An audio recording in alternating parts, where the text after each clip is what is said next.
This machine defies the laws of nature.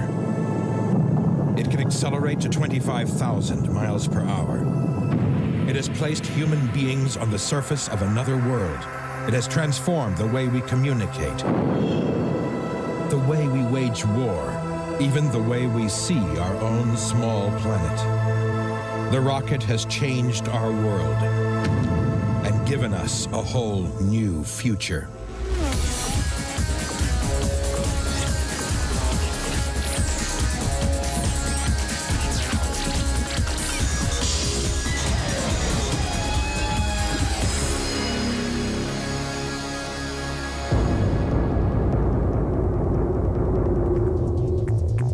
Speed and power, man's never-ending obsession.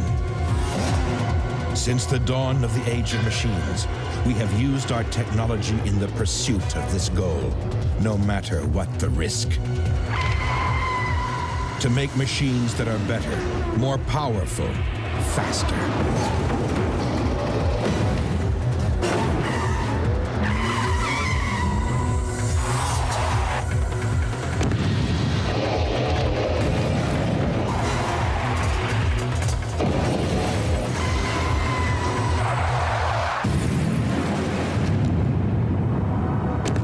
There is one machine that remains unequaled.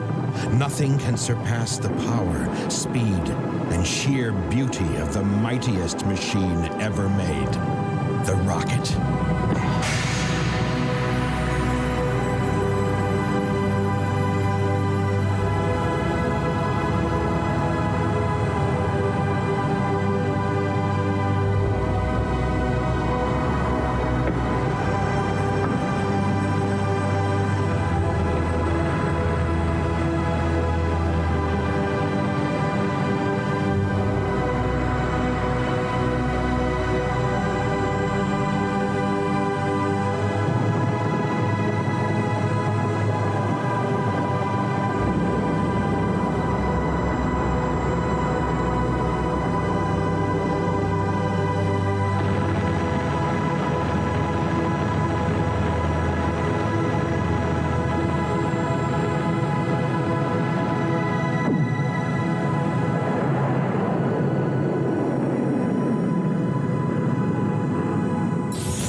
They began as simple Chinese fireworks more than 1,000 years ago.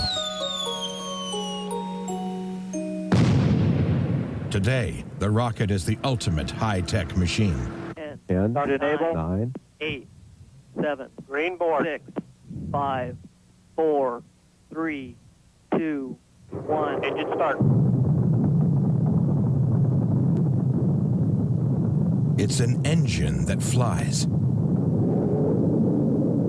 It can carry and deliver its load faster and higher than any other machine, for good or evil. Rockets are the ultimate weapons of war, transporting warheads with deadly speed and devastating accuracy. We have a go for engine start. 5, 4, 3, 2, 1. Booster ignition and liftoff of Atlantis. Yet in peacetime, rockets are the supreme workhorses of space.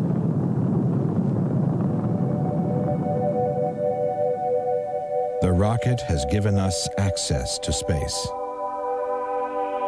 opening up new worlds and changing our planet forever.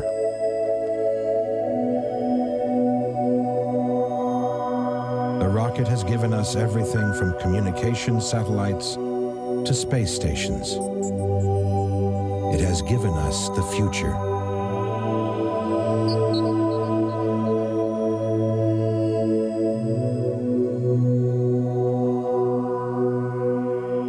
To lift into space, rockets must defy an almost overwhelming force.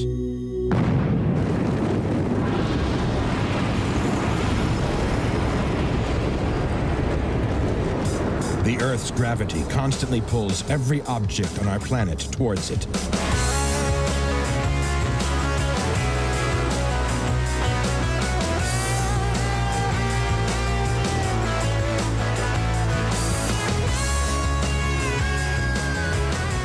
Unlike an airplane, A rocket has no wings to provide lift. Instead, it uses brute force to push its huge mass straight up. To break the Earth's gravitational pull, it must accelerate to 7 miles per second.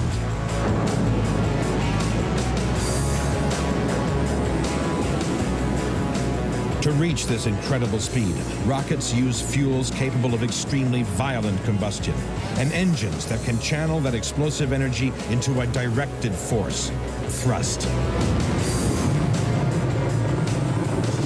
During the rocket's evolution, getting the perfect balance between explosive power and controlled thrust has involved trial and a lot of catastrophic error.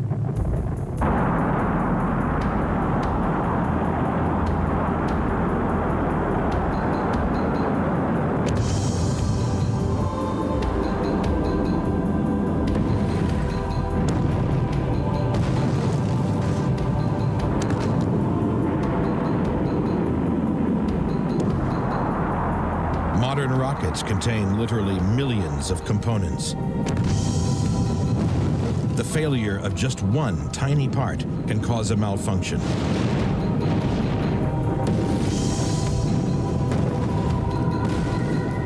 With thousands of tons of violently explosive fuel on board, there are no second chances. Fortunately, test flights are almost always unmanned.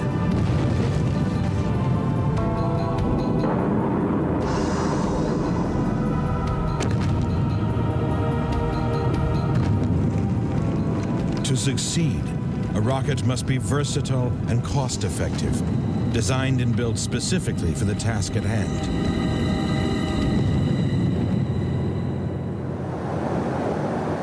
Launched from a B-52 bomber at high altitude, Pegasus is a rocket designed to put small satellites into orbit. Pegasus away, Pegasus away. Mark 1. Mark 2, stage 1 ignition. Stage 1 burnout expected at 2+8 seconds. Combining different fuels and engines, designers can customize the rocket to deliver the exact amount of thrust their mission requires. This involves finding a balance between two separate forms of rocket fuel, liquid and solid.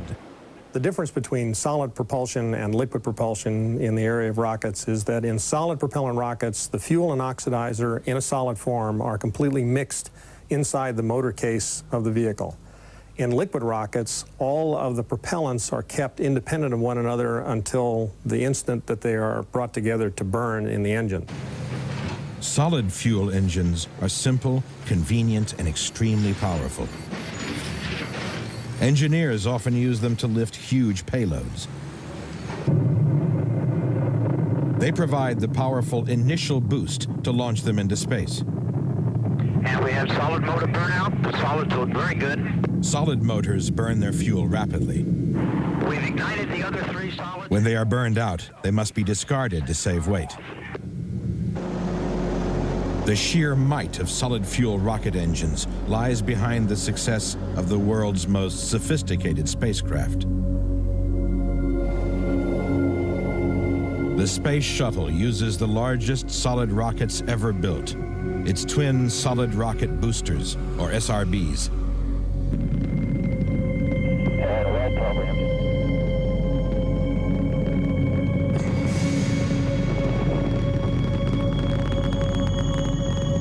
Fixed on either side of its giant external tank, the solid rocket boosters produce 3/4 of the force required to lift the 800-ton craft from the launch pad into orbit.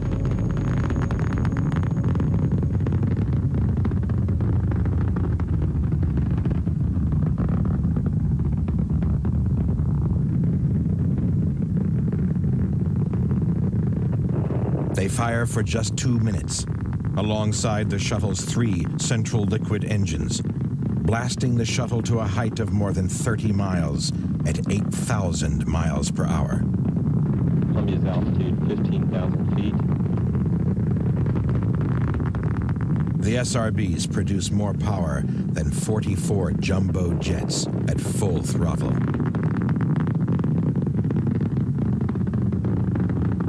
When the SRB's fuel is exhausted, Explosive charges detach them from the main liquid fuel tank.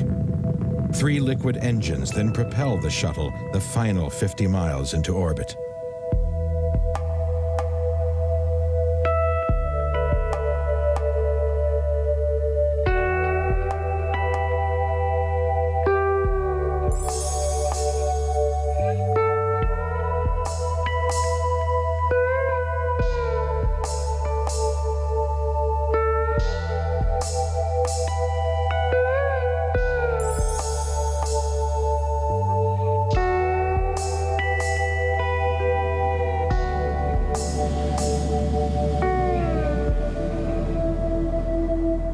The SRBs are the only reusable solid rockets in the world. Support ships retrieve them from the ocean and prepare them for another flight. The SRBs are made of interconnecting steel segments.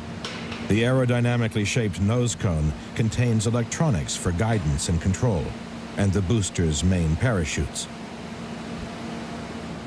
The remainder of the rocket is a series of steel casings filled with the solid fuel. The propellant is made of a rubbery compound called ammonium perchlorate. It starts as a thick liquid, which is poured into each section around a giant metal core. It takes 8 days for the fuel to harden. Then the metal core is removed, leaving a tunnel 6 feet in diameter and 120 feet long through the center of 500 tons of instantly explosive solid fuel.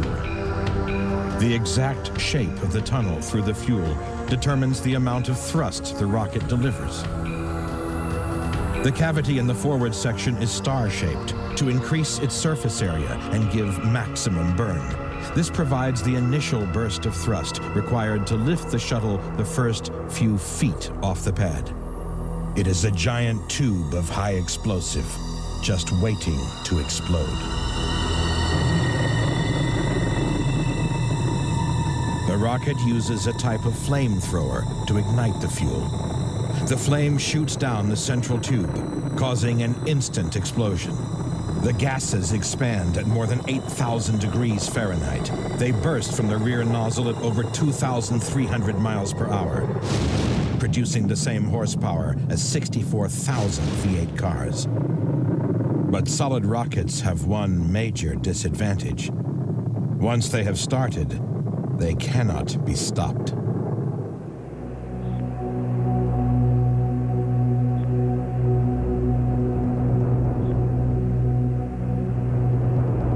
T-minus 10, 9, 8, 7, 6. We have main engine start.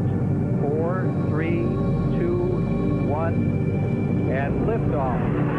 Liftoff of the 25th Space Shuttle mission, and it has cleared the tower. Roger, Challenger. On January 28th, 1986, powered by these incredible rockets, Space Shuttle Challenger lifted its 7 crew members into the skies. Just 73 seconds into Challenger's flight, disaster struck.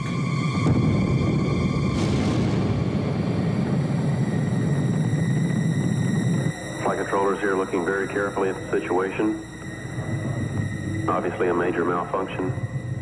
It was the worst accident in NASA's history. All the crew were killed. We have no downlink.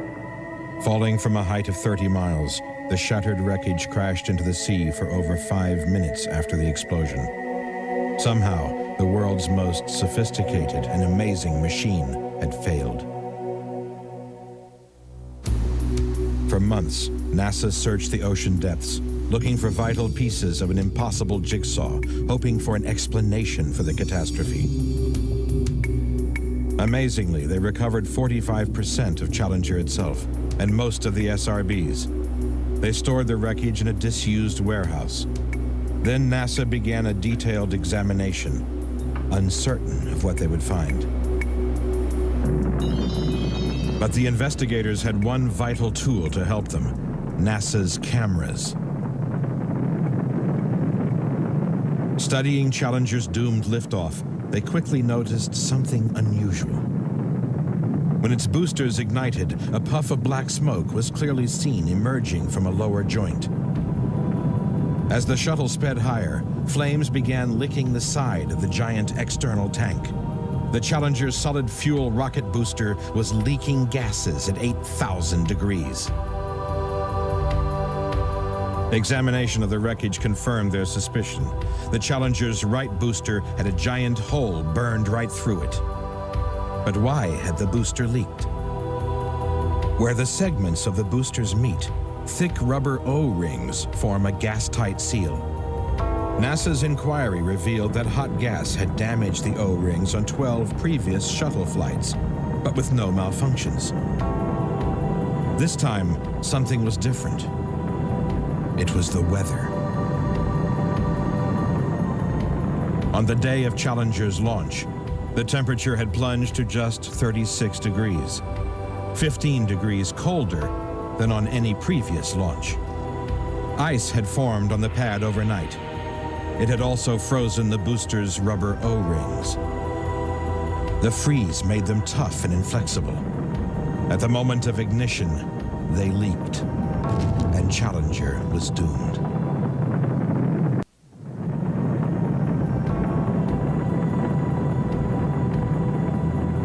As Challenger hurtled into space, the searing hot gases pouring from the leak burned away the booster's lower strut. 73 seconds into the flight, the booster broke free. It smashed into the giant external tank and punctured it. 500,000 gallons of liquid hydrogen ignited and exploded in a giant fireball. But it wasn't the explosion that destroyed Challenger. At 4,000 miles an hour, the shuttle was blasted sideways. It disintegrated into hundreds of pieces. But the tiny crew compartment remained intact, possibly preserving the life of the 7 astronauts until their tragic crash into the ocean.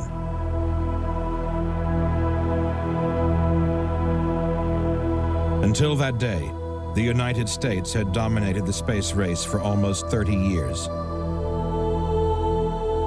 Now the field was open, and the competition moved in. The launching business is becoming more and more competitive every day. The Europeans, the Americans, the Chinese, the Russians, they're all playing in the launch vehicle game.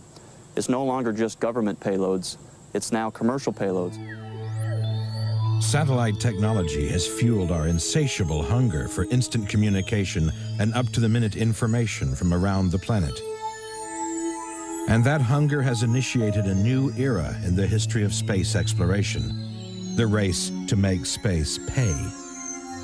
Each year, hundreds of payloads are sent into orbit. The industry is worth billions of dollars. Rockets are big business.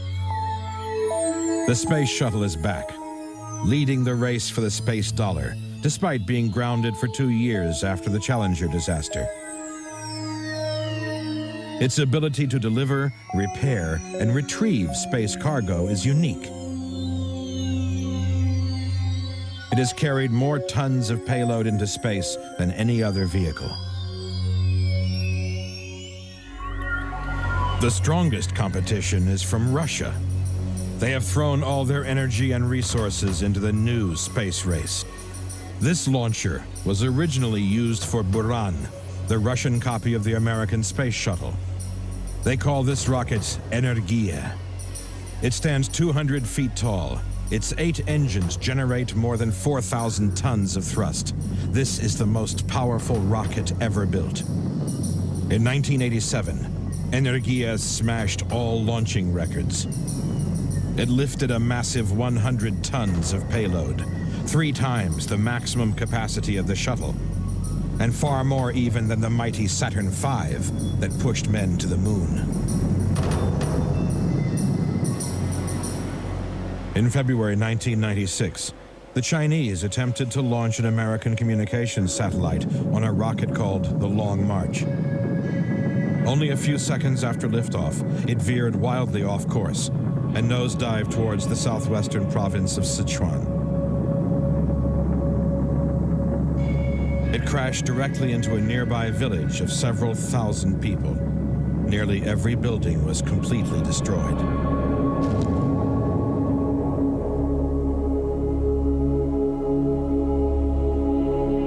The death toll of this disaster has never been officially confirmed. In that same year, America's biggest competitor in the launch market suffered a terrible setback because of a simple human error. The Ariane series of rockets successfully launched payloads for the European Space Agency, ESA, for nearly 20 years.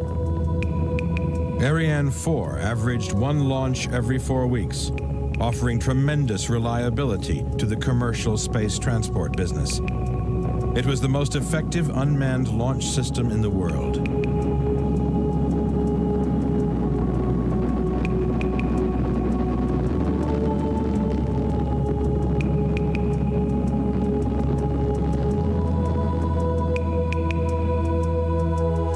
In June 1996, ESA unveiled its star attraction, a rocket they hoped would take them into the lead in the launching market.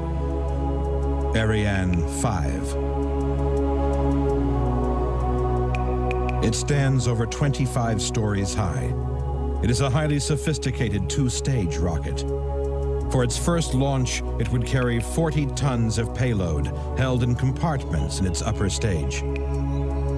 Its main stage contains the largest cryogenic tank ever built, storing its fuel at minus 420 degrees Fahrenheit.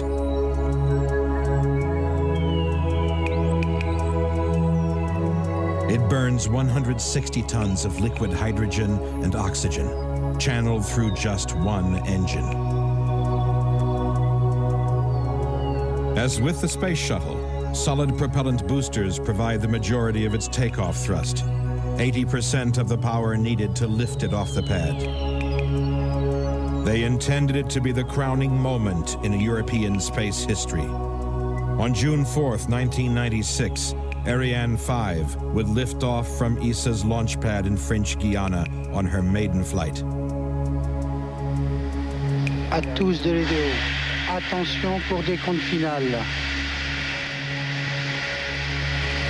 10, 9, 8, 7, 6, 5, 4, 3, 2, unité, feu. Allumage.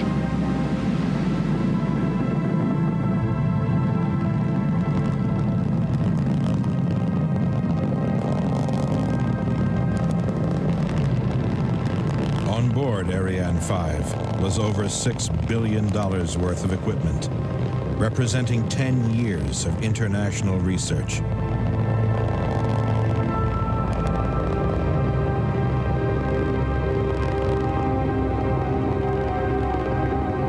Seconds into its flight, it suddenly changed direction and headed for the local town of Sinnamary.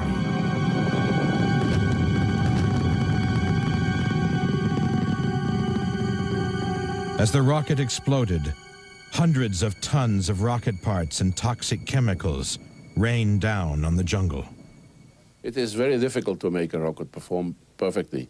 A rocket is a very complex system with many elements and subsystems, and all of them must work perfectly when required. And in our life, in our business, we either have 100% success or 100% failure. There is nothing in between.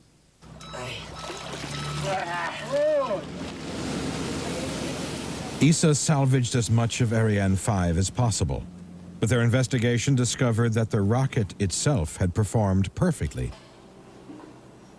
The problem lay in the computer code that operates it.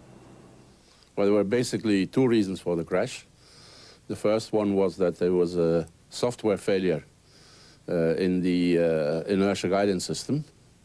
And the second one was that this failure was not detected during the extensive tests which have been done.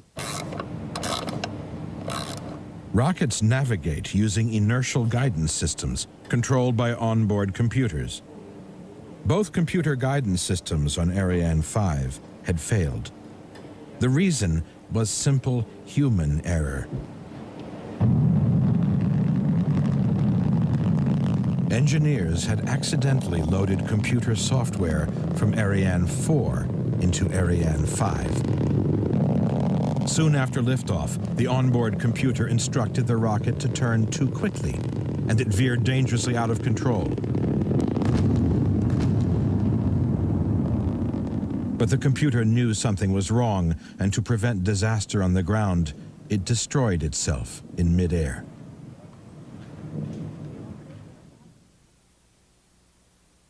We're armed, sky is clear, and here we go. It isn't just professionals who launch rockets into space. Punch it.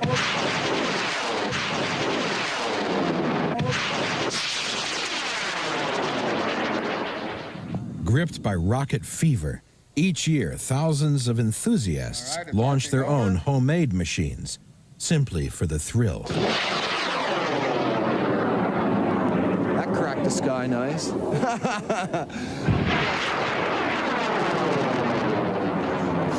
That's what it's about.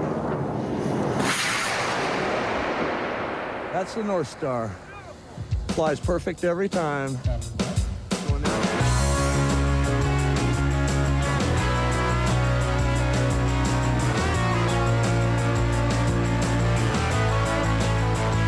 These Rocketeers are members of Tripoli, America's largest private rocket club. Got smoke? There you go.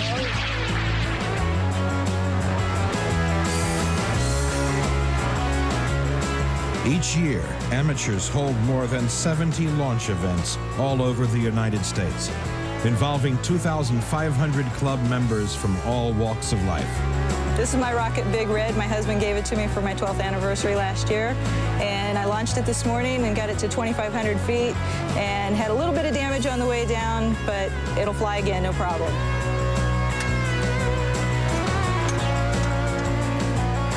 The biggest event of the year is held in the Black Rock Desert in Nevada.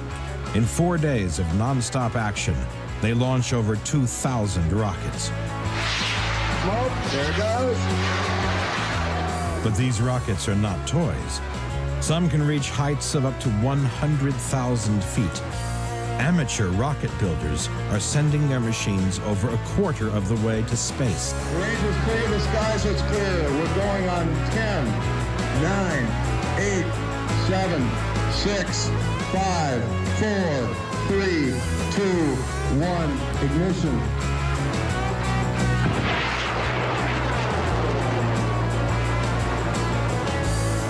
The enthusiasts make their rockets from kits or build them from scratch.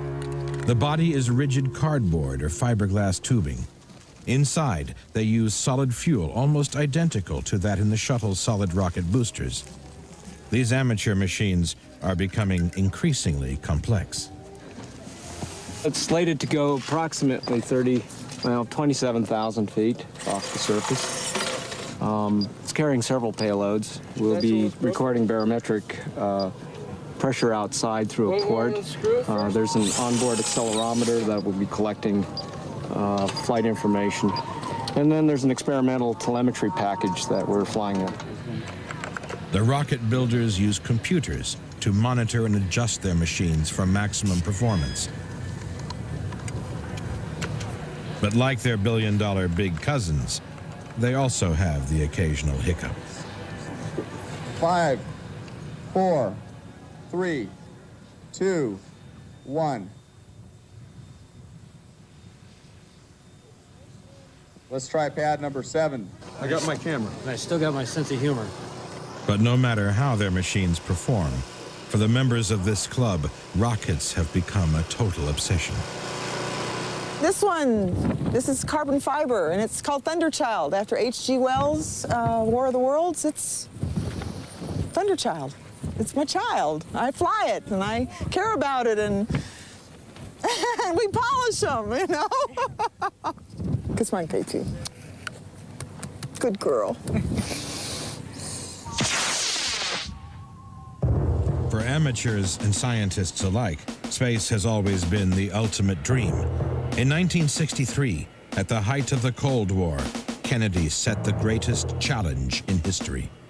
I believe that this nation should commit itself to achieving the goal, before this decade is out, of landing a man on the moon and returning him safely to the Earth.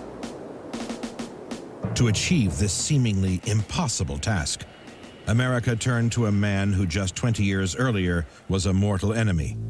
The father of all modern-day rockets, Wernher von Braun. Von Braun had been Germany's foremost scientist. In 1944, Hitler commissioned him to develop a weapon that could win Germany the Second World War. It was Germany's ultimate secret weapon, a liquid-powered rocket called Vengeance, better known as the V-2. Each V-2 carried a deadly 1-ton warhead. In just a few months, over 3,200 rockets were fired at London. No defense was possible.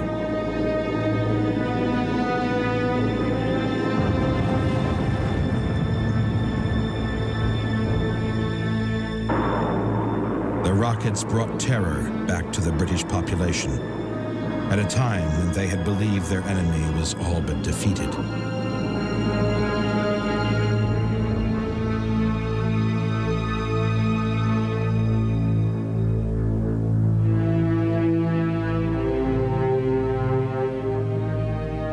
Previous rocket designs had used a single fuel stored in one large tank. When von Braun designed the V-2, he decided instead to use different liquid fuels in separate tanks and mix them together in a combustion chamber where they would ignite at high temperatures. He experimented with different fuel mixtures, with a few spectacular failures along the way.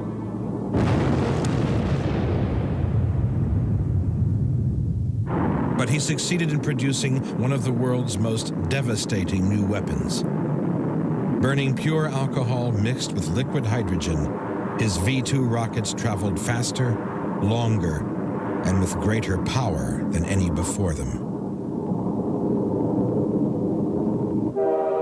But unlike Hitler, von Braun had other ideas for his machine. When Germany fell, he fled with his rockets to America. The Cold War had begun. Russia and the U.S. eyed each other with increasing suspicion and hostility. They began to develop ever more powerful and sophisticated rockets and missiles. Space was the new battlefield. But the price was high. As the complexity of the rockets grew, so did the risks. 74 Russian technicians were burned to death when a giant R-16 rocket exploded on the pad because last-minute welding had failed. It was the worst accident in space history. The race for military supremacy took a deadly toll.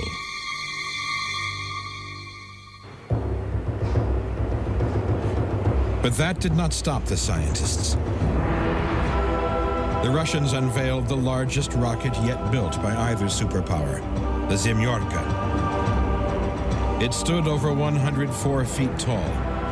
The Zemyorka had 4 giant liquid engines and 16 further rockets in its strap-on boosters. It had enough power to send an atomic bomb over 5,000 miles.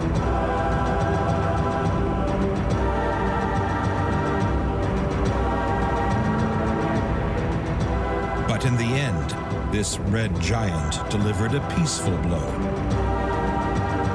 On October 4th, 1957, a small satellite called Sputnik sent out an alarming message to the U.S. The Soviets had beaten them into space.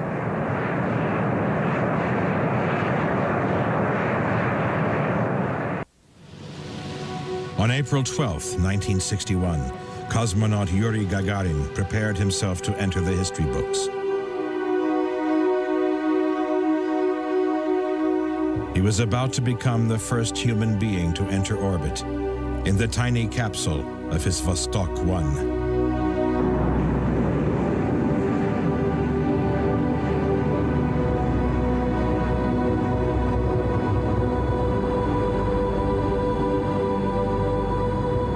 Gagarin reached a height of 200 miles and completed 1 orbit of the Earth. His flight lasted just 108 minutes. It was the finest achievement in the history of world exploration. As Russian leaders celebrated Gagarin's amazing journey, they knew they had delivered a final blow to America's damaged pride.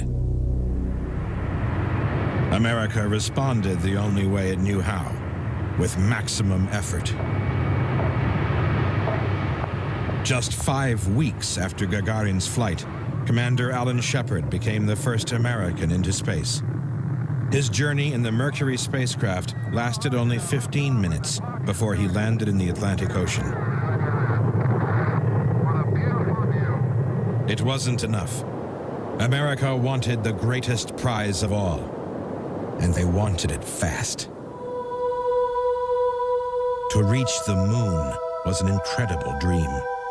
To reach it before the end of the 1960s seemed almost impossible, a job only one man could hope to achieve: Wernher von Braun. Using all of NASA's resources and scientists, von Braun took on his ultimate challenge: to build a rocket powerful enough to launch a manned spacecraft 240,000 miles to our nearest neighbor in space and back.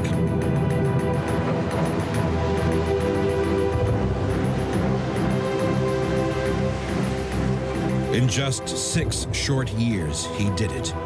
He created the most powerful and complex machine ever built, the mighty Saturn V.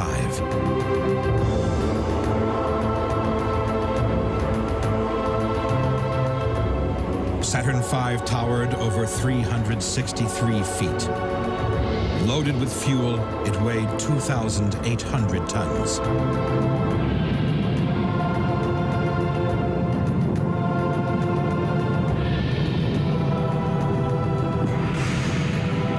It carried its precious cargo of 3 astronauts in a tiny capsule in the nose.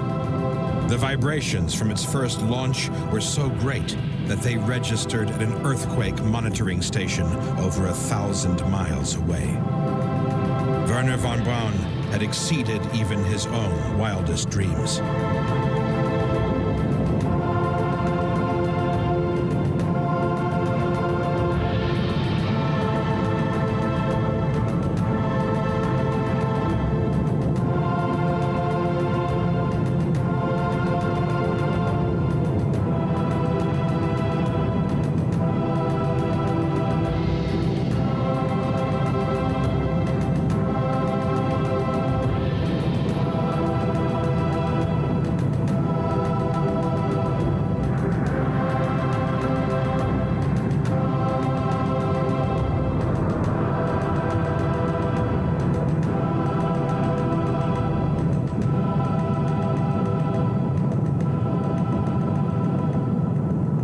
Thrust its titanic weight into space, the Saturn V had 3 separate stages. The first stage used 5 kerosene-powered engines, burning over 15 tons of fuel every second. The giant exhaust plume was over 1,000 feet long.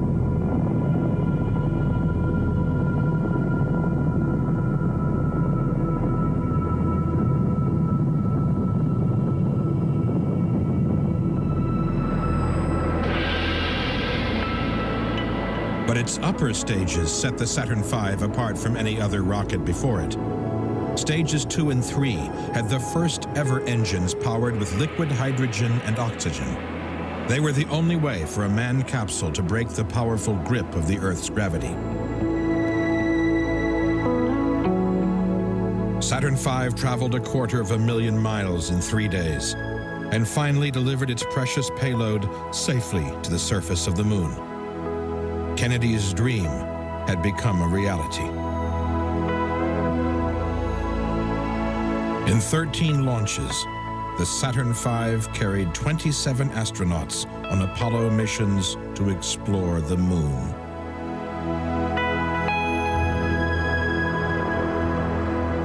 Von Braun had built a machine that changed our destiny forever. Saturn V's liquid hydrogen engine was the first, but not the last. Its direct descendants are the engines in one of the most sophisticated machines the world has ever seen. the Space Shuttle. I think the thing that fascinates people the most about rockets is that they tease us with the future. They tease us with the potential of being able to travel anywhere on the Earth very quickly. They tease us with the future of new opportunities in space. In the early 1900s, science fiction writers toyed with the idea of a spaceship which would fly, land, and take off again under its own power.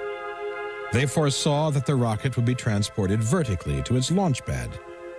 In the 1990s, that dream is now a reality. 7, 6, 5, 4, start check engines.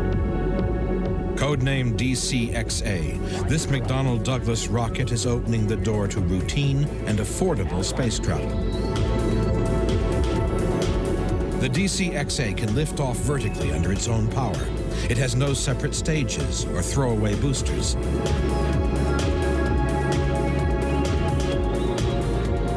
It is a giant flying fuel tank. It burns 90% of its takeoff weight in its first 3 minutes of flight.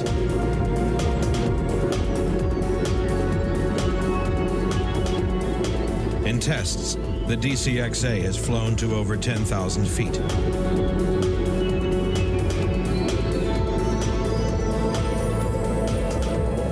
It can maneuver and fly in almost any direction with amazing versatility.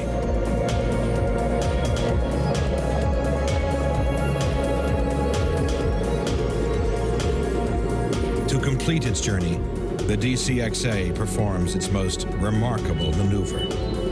It lands in its original takeoff position on its tail.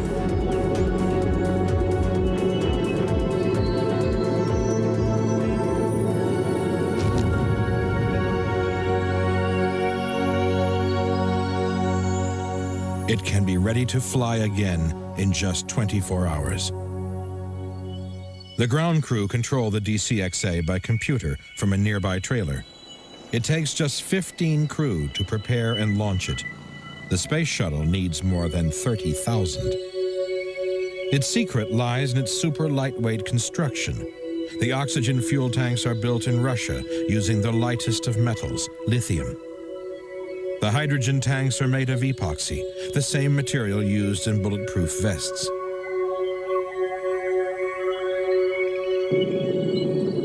But after many successful flights, the DC-XA test program finally came to an end in 1996. Landing small negative. Engine out. She's coming over.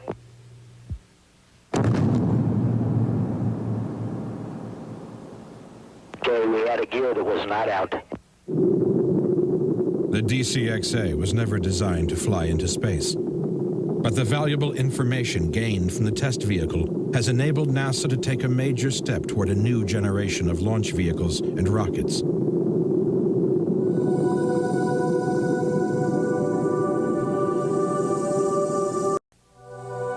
This is the Venture Star. It will be fully reusable and operate at 1/10 of current launch costs. One day, the Venture Star may replace the aging space shuttle.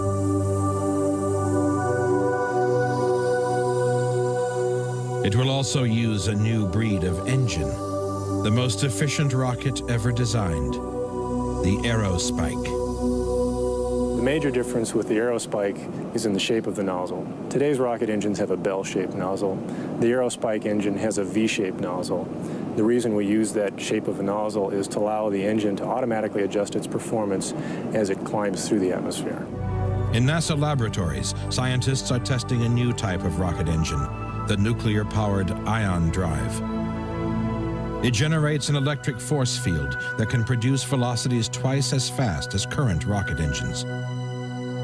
To test the ability of the ion engine to endure interstellar space travel, the engine is mounted in a vacuum chamber and run continuously for 8,000 hours, almost one whole year. But rockets of the future will have to operate for even longer and at greater speeds.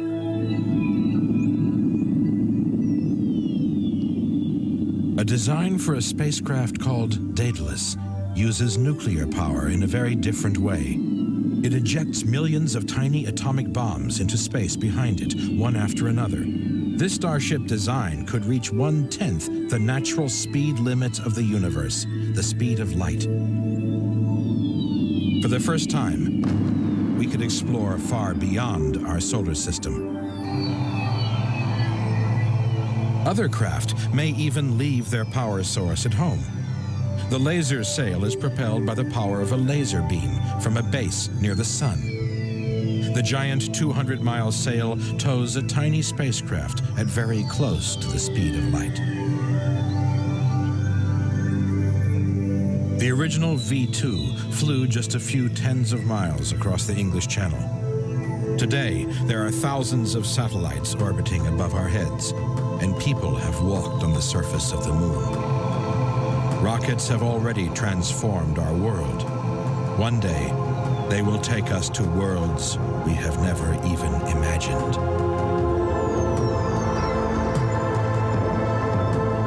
Coming up, look out.